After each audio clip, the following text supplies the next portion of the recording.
swiftly onto matters of manufacturing in East Africa. Right now, I'm joined by Joe Bonjo. He was the head of policy and advocacy at the Kenya Association of Manufacturers. Good to see you, Job.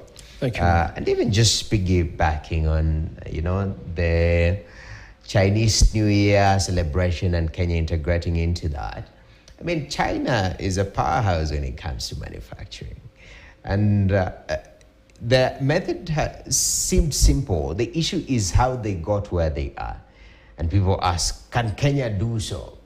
Just looking at it from a manufacturer's perspective, is it achievable or is it a pipe dream?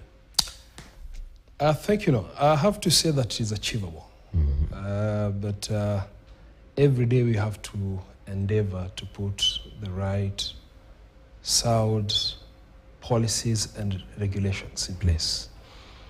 I'll give an example of power in China. 2000, a kilowatt hour could make this amount of manufactured goods. But today, a kilowatt per hour is making more goods than it used to do 20 years ago. Reason? They have improved on their competitiveness as far as the power production, the power supply, the power consumption is concerned. That is only one area. The various other areas that we need to look into.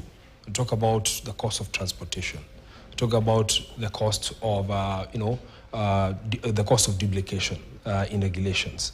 We talk about the cost of labor. We're talking about, the industry being as competitive as possible. Mm-hmm. It's possible to get there, but it requires us to analyze in a way that you're saying that per unit of production, there is the much input that you're putting so that in a globalized system, our goods remains competitive, price-friendly, and quality. Definitely. Yeah.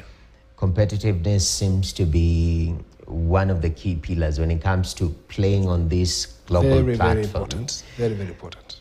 And the government of the day now says Kenya will grow through export-led growth, as they put it. Now, manufacturing is a huge play in that sector. Though for the longest time, we're always told, manufacturing, we aim by 2030 to reach 15% of GDP contribution, if I'm not wrong. Yes. And that, 2030 is just around the corner. Yeah. Right now, what is our contribution towards the GDP? 7.8. Yes. So even doubling that to 15 within the remaining years, it seems plausible. Question is, how do we do that? No, it's a very simple thing. It's just a question of ensuring that we're not doing what is called last mile value addition, but we are doing full value addition. If you're talking from cotton to fashion, cotton from Kwale, from Western region to fashion, the clothes that we are wearing in our factories, in our offices. When you're talking about leather to leather products, instead of shipping out our raw hide and skin for it to be value added in Italy and value added in other parts of the Europe, and then we have our shoes, our belts, our wallets, of which their value is 70% more than we exported in terms of raw hide and skin. So backward integration is quite integral because it is in this that we are going to have investments coming in. It is in this that we have jobs being created. Because when you look at what is called the manufacturing output, is a composition of what is called intermediate consumption, is a combination of employee compensation and the actual value add. So when you look at the number of jobs that are created today in the manufacturing sector, which are about 352, according to the Economic Survey 2022, and you're aiming at getting at 1 million by 2030, you can see the amount of employee compensation that is going to lead to the manufacturing output. When you talk about the value add output, today is starting at 1 billion, at 1 trillion shillings. Our projection that is that by 2030 will be at 5.2 trillion shillings. It's possible when we don't export our raw hide and skin, We don't export our coffee in bulk, our tea in bulk, our pyrethrum in bulk, but we are value adding this in the country.